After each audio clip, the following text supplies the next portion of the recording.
Bharatiya Janata party के संसदीय दल के नेता एवं एनडीए के संसदीय दल के नेता व लोकसभा के नेता के रूप में माननीय नरेंद्र मोदी जी के नाम का प्रस्ताव करता हूं।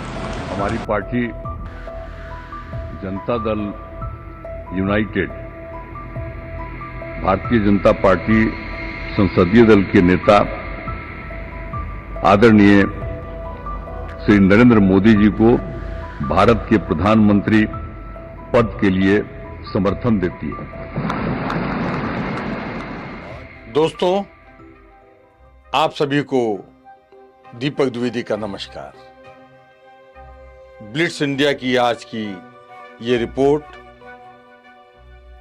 18वीं लोकसभा का चुनाव जीतने के बाद प्रधानमंत्री नरेंद्र मोदी देश का नेतृत्व फिर से करने जा रहे हैं। इसके लिए एनडीए की बैठक हुई और एनडीए ने श्री नरेंद्र मोदी को फिर से अपना नेता मान लिया है और उनको बाकायदा एनडीए की बैठक में अपना नेता चुन लिया गया। उस दौरान एनडीए ने एक प्रस्ताव पारित किया। एनडीए ने अपने प्रस्ताव में कहा है कि भारत के 140 करोड़ देशवासियों ने पिछले 10 वर्ष में आदरणीय प्रधानमंत्री श्री नरेंद्र मोदी जी के नेतृत्व में एनडीए सरकार की जन कल्याणकारी नीतियों से देश को हर क्षेत्र में विकसित होते देखा है। बहुत लंबे अंतराल लगभग 6 दशक के बाद भारत की जनता ने लगातार तीसरी बार पूर्ण बहुमत से सशक्त नेतृत्व को चुना है। हम सभी को गर्व है कि 2024 का लोकसभा चुनाव में एनडीए ने आदरणीय श्री नरेंद्र मोदी जी के नेतृत्व में एकजुटता से लड़ा और जीता। हम सभी एनडीए के नेता आदरणीय श्री नरेंद्र मोदी जी को सर्वसम्मत से अपना नेता चुनते हैं। श्री मोदी जी के नेतृत्व में एनडीए सरकार भारत के गरीब, महिला, युवा, किसान और शोषित, वंचित और पीड़ित नागरिकों की सेवा करने के लिए प्रतिबद्ध है।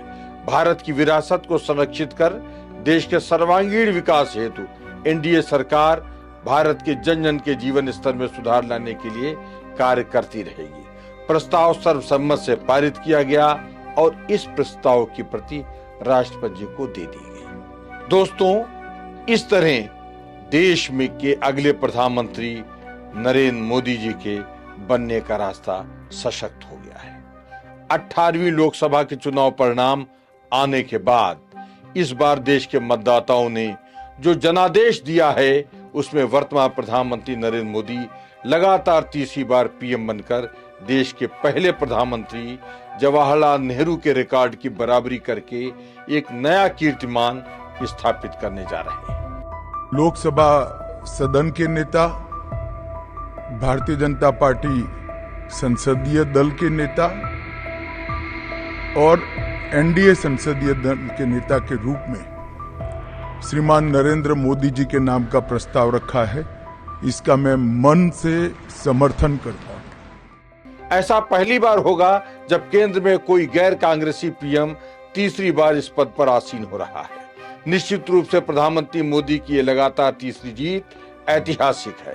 इसके साथ ही इस चुनाव ने एक बार फिर यह साबित किया है कि एग्जिट पोल कभी भरोसे लायक नहीं हो सकते, क्योंकि अधिकतर ये एग्जिट पोल कभी भी सही तस्वीर जनता के सामने नहीं ला पाते। इस बार भी सारे एग्जिट पोल गलत साबित हुए और उनके दावे ध्वस्त हो गए।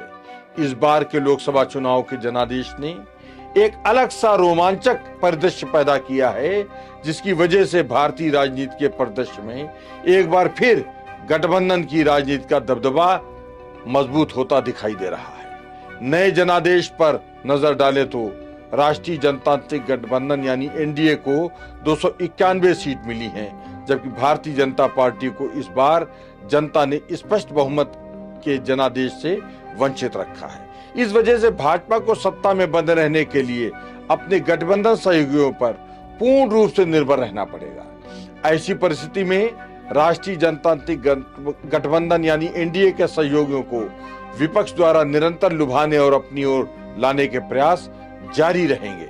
ऐसे में देखना होगा कि गठबंधन की सीमाओं के बावजूद भाजपा नेतृत्व अपने केंद्रीय मुद्दों पर कैसे कायम रहेगा और किस तरह से सामंजस्य बैठाएगा, क्योंकि कहीं न कहीं नई सरकार के हाथ बंधे हुए भी होंगे। वैसे मतगणना शुरू होने के कुछ घंटों बाद ही एनडीए को बहुमत मिलना लगभग तय हो गया था, पर अपने चुनावी अभियानों में 400 पार का नारा लगा रही भाजपा को इन नतीजों से निश्चित रूप से बहुत ही बड़ा झटका तो लगा ही है।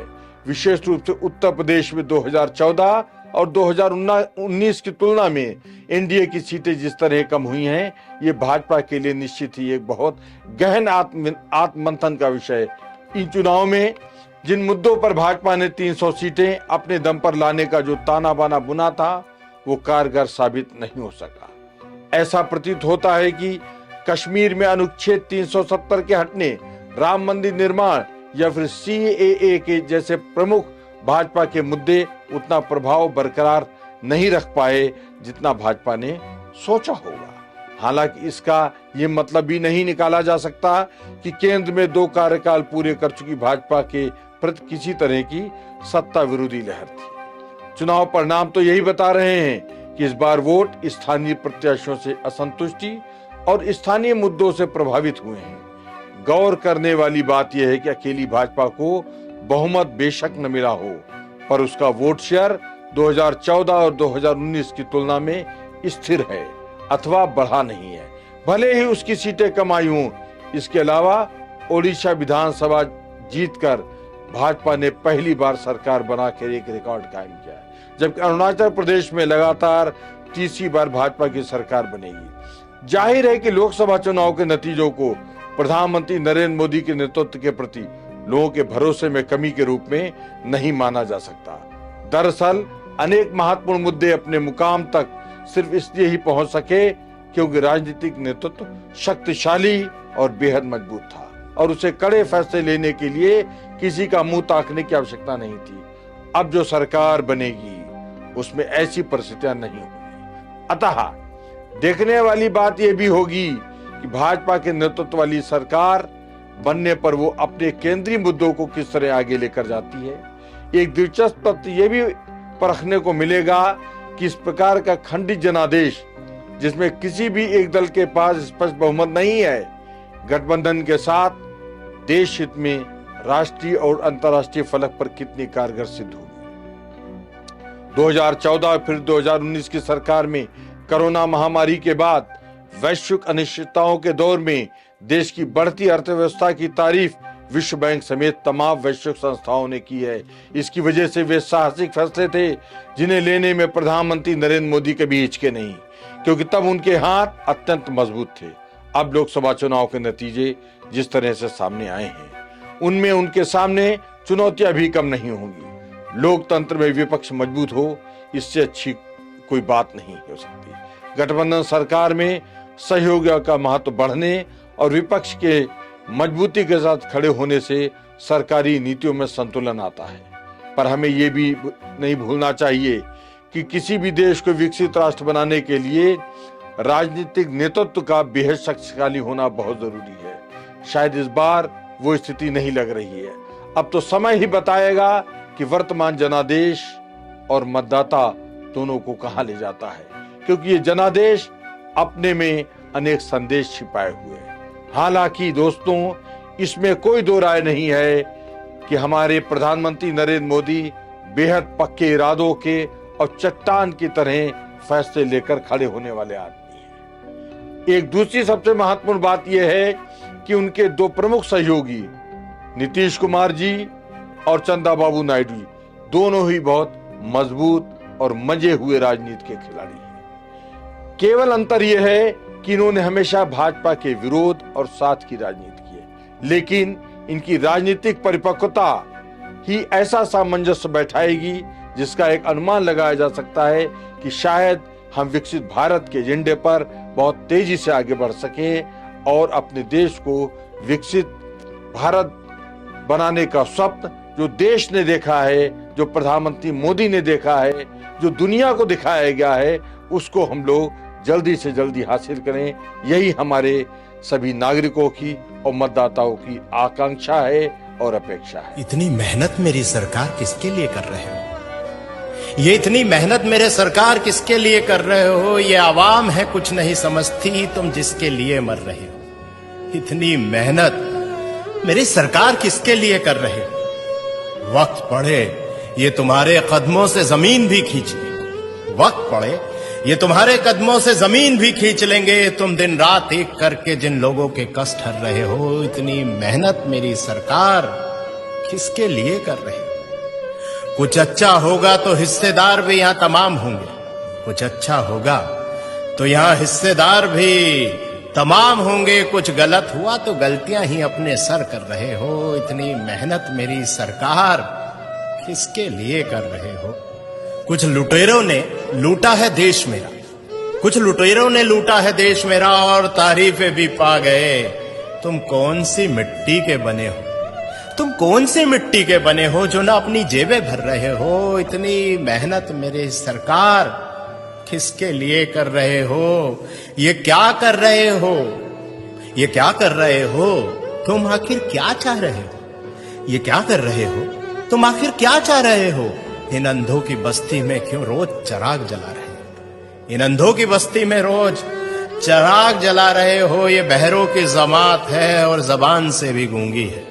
ये बहरों की जमात है और जबान से भी गूंगी है। तुम इनको क्या बता रहे हो और क्या सुना रहे हो? तुम इनको क्या बता रहे हो और क्या सुना रहे हो? ये क्या कर रहे हो? तुम आखिर क्या चाह रहे हो? झूठ से लबरेज समंदर है, झूठ से लबरेज समंदर है जो किनारों से उफन पड़ा। जरा सी सच्चाई इसमें मिलाकर तुम क्या बचा रहे हो? जरा सी सच्चाई इसमें मिलाकर तुम क्या बचा रहे हो? ये क्या कर रहे हो? तुम आखिर क्या चाह रहे हो?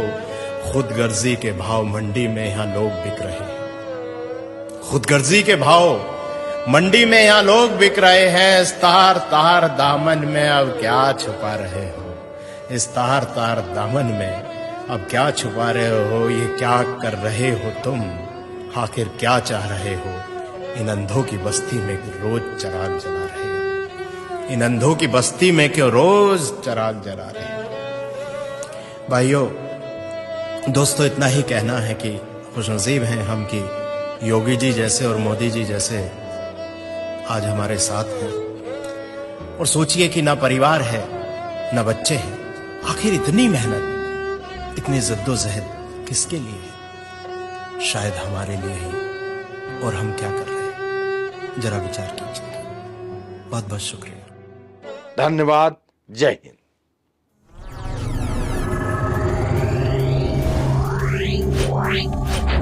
Yeah.